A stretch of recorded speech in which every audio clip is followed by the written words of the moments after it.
बिस्मिल्लाहिर्रहमानिर्रहीम। कैसे हैं स्टूडेंट्स? आई होप कि सब लोग ठीक होंगे। आज का हमारा टॉपिक है जो हमारे पास फाइल्स थी, कोई भी किसी टाइप की भी फाइल थी, चाहे वो फंक्शनल पॉइंट ऑफ व्यू के लिहाज से फाइल थी या यूजेज पॉइंट ऑफ व्यू से फाइल थी। जब उन फाइल्स को या डाटा को हम स्टोरेज मीडिया में स्टोर करते हैं तो वो कैसे स्टोर किया जाता है, मतलब कि organize file on storage media. Storage media कौन सी? हमारी सेकेंडरी स्टोरेजेस की बात हो रही है। यहाँ पे दो तरह की स्टोरेजेस होती हैं, आपको भी पता है। एक प्राइमरी स्टोरेज होती है और दूसरी कौन सी होती है? Secondary storage. प्राइमरी स्टोरेज जो टेम्परेरी तौर पे डाटा को स्टोर करती है, जैसे कि रैम वगैरह, और सेकेंडरी स्टोरेज जो कि परमानेंट तौर पे डाटा को स्टोर करती है। जब तक हम उसमें से डाटा को खुद डिलीट नहीं करेंगे, वो डाटा को डिलीट नहीं करेगी।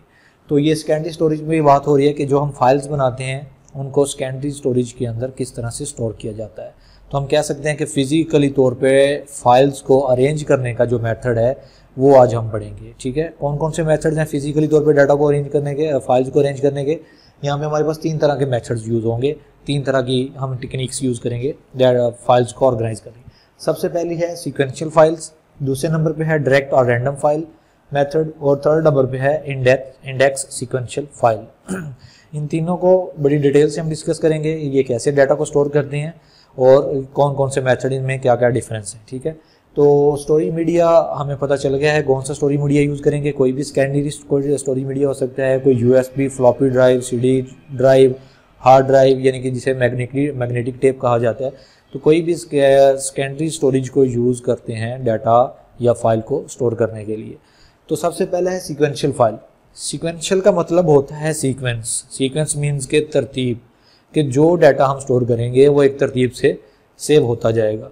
सपोज करते हैं हम यहाँ पे एक एग्जांपल के तौर पे एक टेबल बना लेते हैं, देखते हैं कि डाटा कैसे स्टोर होता है हमारा। ये एक स्टूडेंट का टेबल बना लिया जी मैंने। हमने इसमें स्टूडेंट की बेसिक जो एट्रीब्यूट्स होते हैं वो सेव करने हैं। एक एट्रीब्यूट बना लिया रोल नंबर के, दूसरा नेम का, और थर्ड का है क्लास का। तो उसके तीन डाटा जो इन्फॉर्मेशन है हम उसको टेबल के अंदर स्टोर करेंगे। तो रोल नंबर वन है, इसका नाम था अली और इसकी क्लास क्या थी? ICS। तो ये डाटा हमारा पास जो है वो स्टोर हो गया। फर्स्ट सीक्वेंस में हमने क्या किया, रोल नंबर को लिया, वो क्या होगा? पहली रो में स्टोर हो गया। इसको हम रोज में डिवाइड कर लेते हैं पहले।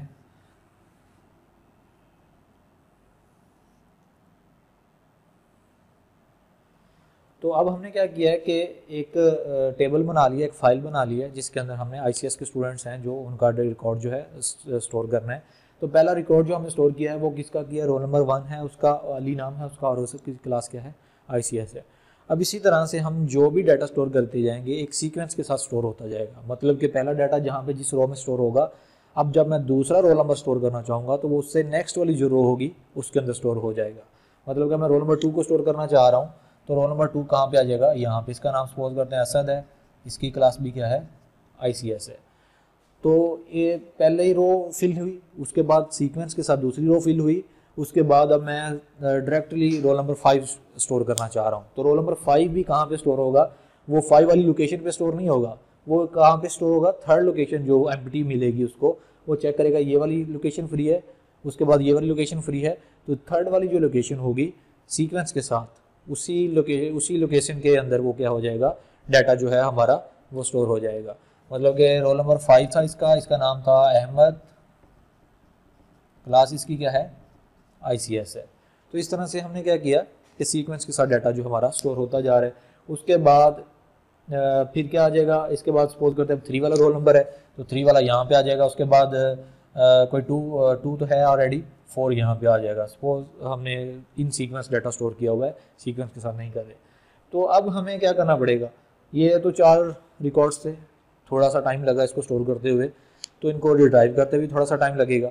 लेकिन इसका जो सबसे बड़ा डिसएडवांटेज है, जो इसका साइड इफेक्ट वो ये है कि इसमें ये होगा कि जो हम डाटा स्टोर करते जा रहे हैं कि वो सारे स्टोर सीक्वेंस के साथ होता जा रहा है। लेकिन एक अगर सपोज कर लेते हैं इसमें हमारे पास 1000 रिकॉर्ड थे, 1000 तक रिकॉर्ड है, मुझे रिकॉर्ड को एक्सेस करना है डायरेक्टली 999, इस रिकॉर्ड को एक्सेस करना पड़ता है मुझे। तो अब क्या करेगा कंप्यूटर? सबसे पहले जब इसको एक्सेस करेगा उसी टाइम भी सीक्वेंस के साथ ही इसको रिट्राइव करेगा। मतलब कि पहले इस रो को रीड करेगा, 99 के साथ मैच करेगा। अगर ये रो 99 के साथ मैच हो गई तो वो कहेगा कि जी ये आपका रिकॉर्ड है। अदरवाइज वो आगे आगे आगे 1 बाय 1 करके स्टेप बाय स्टेप करके सारे रिकॉर्ड्स को चेक करेगा, जहाँ ये वैल्यू मैच हो गई वहीं पे वो कह देगा जी कि ये आपका रिकॉर्ड है। तो मतलब कि वो पहले इसको चेक करेगा, फिर इसको चेक करेगा, फिर इसको 9999 मतलब कि 999 दफ़ा वो क्या करेगा, इसको जो है सर्च करेगा डाटा को, उसके बाद हमें जाके टाइम मिलेगा। अगर एक रिकॉर्ड को सर्च करते हुए 1 सेकंड भी लग रहा है या 1 नैनो सेकंड भी लग रहा है तो हमें 1000 सेकंड्स चाहिए डाटा को सर्च करने के लिए। तो इसमें हमारे पास टाइम भी बहुत ज़्यादा वेस्ट हो रहा है, क्योंकि हमने डाटा को स्टोर किया हुआ एक सीक्वेंस के साथ, और जब उसको रिट्राइव कर रहे हैं तो उसी सीक्वेंस के साथ ही उसको रिट्राइव किया जाएगा। तो उस अगर एक रिकॉर्ड को देखते हुए 1 सेकंड लग रहा है, दूसरे को 2 सेकंड, तीसरे इसी तरह, तो हम क्या करेंगे कि लास्ट वाले रिकॉर्ड तक पहुँचते पहुँचते हमें 1000 सेकंड चाहिए होंगे। तो ये डिसएडवांटेज है कि ये डाटा जो मेथड है डाटा को स्टोर करने का या रिट्राइव करने का मेथड जो है ये बहुत स्लोअर है। इसमें हमारा टाइम वेस्ट होता है, इसमें हमारी मेमोरी वेस्ट होती है, स्टोरेज जो जिसे कहते हैं वो वेस्ट होती है। तो इस वजह से ये वाला मेथड जो है कोई इतना इम्पोर्टेंट नहीं है, आजकल इतना ज़्यादा यूज़ भी नहीं होता है, यूज़ तो होता है लेकिन ये मेथड इतना यूज़ नहीं होता। इसकी निस्बत दूसरा रिकॉर्ड जो दूसरा मेथड है वो ज़्यादा यूज़ होता है। उस मेथड में क्या होता है,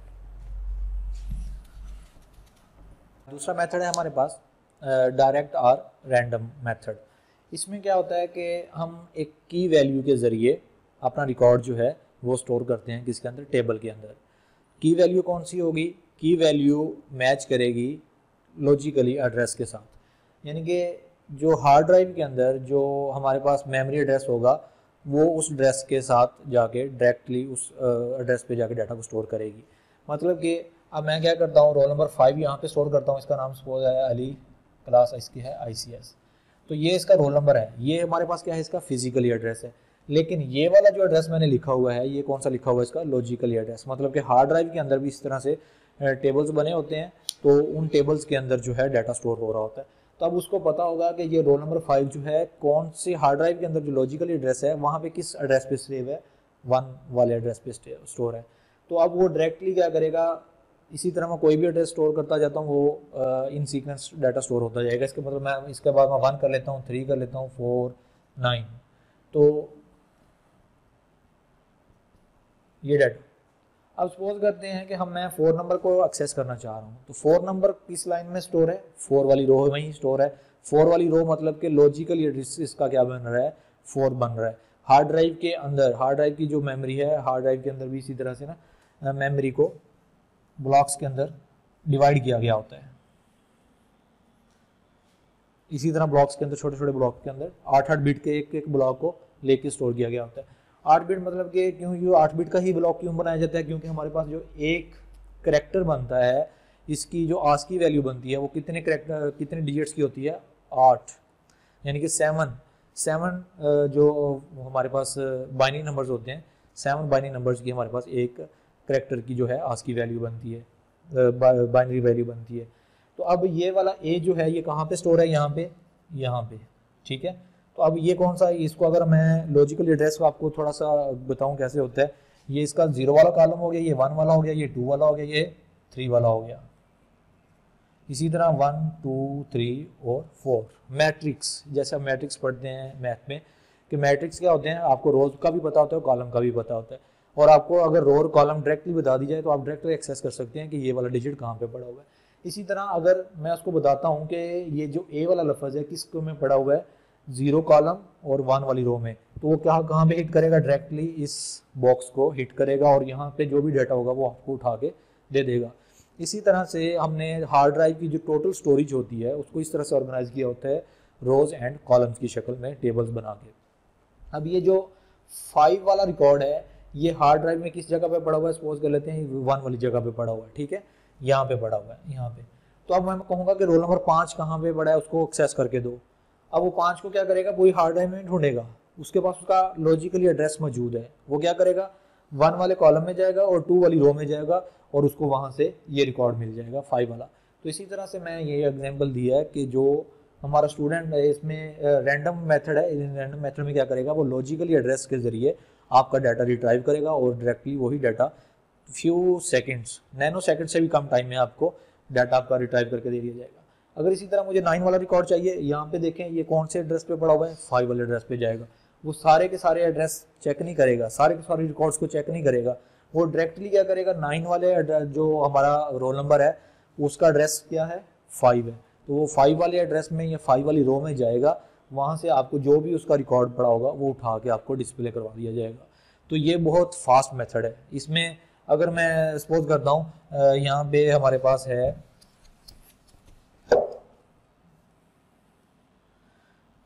ये हमारे पास इसके पास 6 वाला एड्रेस है और यहाँ पे हमारे पास 7, 8, 9 ये वाला रिकॉर्ड नंबर है, रोल नंबर का है रोल नंबर। अब मुझे ये वाला फाइंड आउट करना है 7, 8, 9, ठीक है। तो वो क्या करेगा कि डायरेक्टली 6 वाले रिकॉर्ड में जाएगा, उसको पता है 7, 8, 9 किस लोकेशन पे सेव किया हुआ है, मैंने 6 वाली लोकेशन पे सेव किया हुआ है। तो वो इन सबको पढ़ने की जहमत नहीं करेगा, इन सबको रीड नहीं करेगा, डायरेक्टली कहाँ पे जाएगा, 7, 8, 9 एड्रेस पे 6 वाले एड्रेस पे जाएगा, वहाँ पे उसको रोल नंबर मिल जाएगा कौन सा, 7, 8, 9, वो मैच करेगा की वैल्यू के साथ, और वो वाली रो जो है या वो रिकॉर्ड जो आपको एक्सेस करके रिट्राइव करके डिस्प्ले करवा दिया जाएगा। तो ये मेथड है फास्ट और आसान और एडवांस लेवल पे, जिसमें हम कह सकते हैं कि हमें टाइम भी कम कंज्यूम होता है, मेमोरी भी कम वेस्ट होती है, और हमारा डाटा भी हमें या हमारा कॉम जो है हम डाटा रिट्राइव को जल्दी कर लेते हैं रिट्राइव। तो इसी तरह नेक्स्ट हमारे पास जो मेथड है वो है index sequential files. Index sequential files क्या होती हैं, इस मेथड के ज़रिए डाटा को जो स्टोर किया जाता है असेंडिंग और डिसेंडिंग ऑर्डर स्टोर किया जाता है। असेंडिंग और डिसेंडिंग ऑर्डर मतलब कि जो रिकॉर्ड हैं उनको एक सीक्वेंस के साथ स्टोर किया जाता है।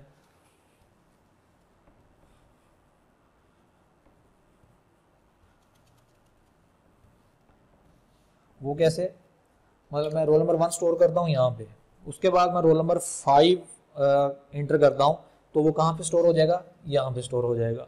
लेकिन अब उसके बाद मुझे याद आता है कि मैंने 3 रोल नंबर का भी रिकॉर्ड इंटर करना है, तो जैसे ही मैं 3 रोल नंबर का रिकॉर्ड इंटर करूँगा यहाँ पे, ठीक है, वो क्या करेगा, ऑटोमेटिकली इसको स्वैप कर देगा, एक्सचेंज कर देगा, छोटी वैल्यू ऊपर ले जाएगा और बड़ी वैल्यू नीचे ले जाएगा। अगर हम असेंडिंग ऑर्डर के हिसाब से चल रहे हैं तो वो असेंडिंग ऑर्डर में क्या होता है कि छोटे से बड़े की तरफ जाते हैं, तो पहले ही छोटी वैल्यू ये हो जाएगी, उसके बाद इस पूरे टेबल के अंदर जो इसको छोटी वैल्यू मिलेगी, रोल नंबर हम एक की वैल्यू बना लेते हैं, उसी को वो मैच करेगा, सारी वैल्यूज़ को नहीं चेक करेगा, सिर्फ इस वाले कॉलम के अंदर जो वैल्यू लिखी जाएगी उसी को चेक करेगा, क्योंकि हम इसको प्राइमरी की एज अ प्राइमरी की यूज़ कर रहे हैं।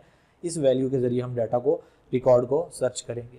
तो जैसे मैं 3 वाला रिकॉर्ड इंटर करूँगा तो वो क्या करेगा, इसको नीचे ले आएगा और इसको क्या करेगा, ऊपर ले जाएगा, तो वो असेंडिंग ऑर्डर में कन्वर्ट हो जाएगा। अब क्या होगा, 3 वाला रिकॉर्ड यहाँ पे चला गया और 5 वाला रिकॉर्ड यहाँ पे आ गया। इसके बाद अब मैं यहाँ पे 2 वाला रिकॉर्ड इंटर करता हूँ, तो ये क्या करेगा, इसको और इसको इसके नीचे ले आएगा और इसको डायरेक्टली उठा के कहाँ पे ले जाएगा, इसके ऊपर ले जाएगा। जैसे यहाँ पे 2 वाला रिकॉर्ड यहाँ पे आ जाएगा, 3 वाला यहाँ पे आ जाएगा और 5 वाला यहाँ पे आ जाएगा। तो एक सीक्वेंस के साथ इसको असेंडिंग या डिसेंडिंग ऑर्डर, आप जो भी इसमें ऑर्डर फॉलो करना चाहते हैं उसके मुताबिक इसको स्टोर करता जाएगा।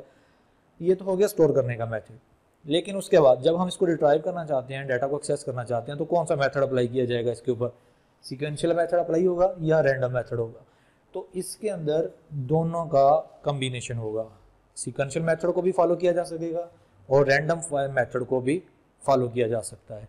मतलब कि आप डायरेक्टली कहते हैं जी मुझे 3 वाला रोल नंबर का रिकॉर्ड चाहिए, तो वो क्या करेगा, 3 वाली वैल्यू को मैच करेगा इसके लॉजिकली एड्रेस के साथ, तो वो कौन से लाइन में पड़ा हुआ है, कौन से एड्रेस पे वो रिकॉर्ड पड़ा हुआ है, 3 वाली लाइन में ही, 3 वाले एड्रेस पे ही पड़ा है, तो वो उठा के आपको डिस्प्ले करवा देगा। या फिर आप कहते हैं कि मैंने 1 बाय 1 करके सारे रिकॉर्ड्स को चेक करना है, तो आपके पास कीबोर्ड के ऊपर एरो कीज होती हैं या माउस के अंदर स्क्रॉल वाला वो व्हील होता है, आप उसको स्क्रॉल करते करते करते सारे नीचे तक अपने एड्रेस को चेक करते जाएंगे और पढ़ते जाएंगे, और जो आपको एड्रेस एक्सेस करना होगा उसको एक्सेस कर लेंगे, या एरो की के जरिए नीचे नीचे मूव होते जाएंगे और जो आपको एड्रेस चाहिए होगा वो कर लेंगे।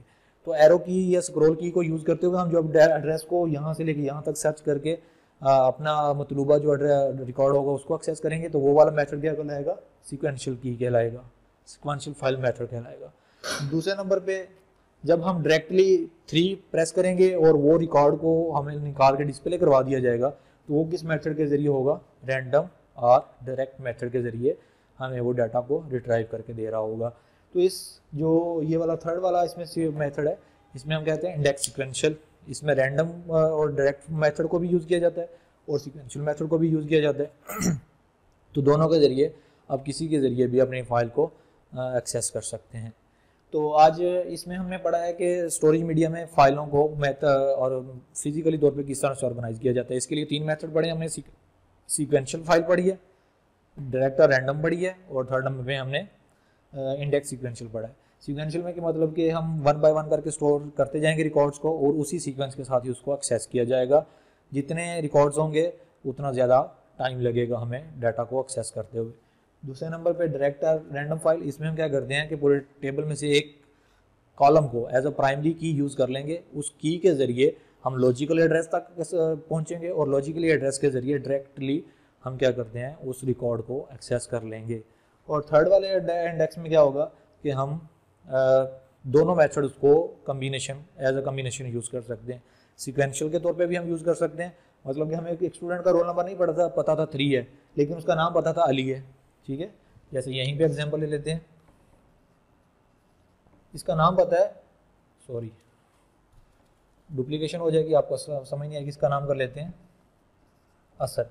इसका नाम पता था, लेकिन इसका वो आपको नहीं पता था, रोल नंबर नहीं पता था, तो हम डायरेक्टली तो एक्सेस नहीं कर सकते इसको। तो हम क्या करेंगे, यहाँ 1 बाय 1 करके सारे रिकॉर्ड्स को चेक करते जाएंगे, जहाँ पे हमें असद मिलेगा हम उसको डिस्प्ले करवा लेंगे।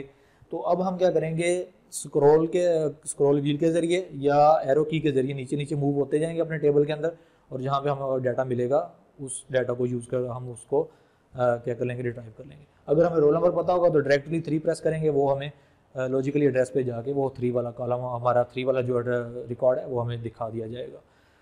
चलें जी, आज के लेक्चर में इतना ही काफ़ी है, बाकी नेक्स्ट टाइम इंशाल्लाह नेक्स्ट क्वेश्चन। ओके जी, अल्लाह हाफिज़।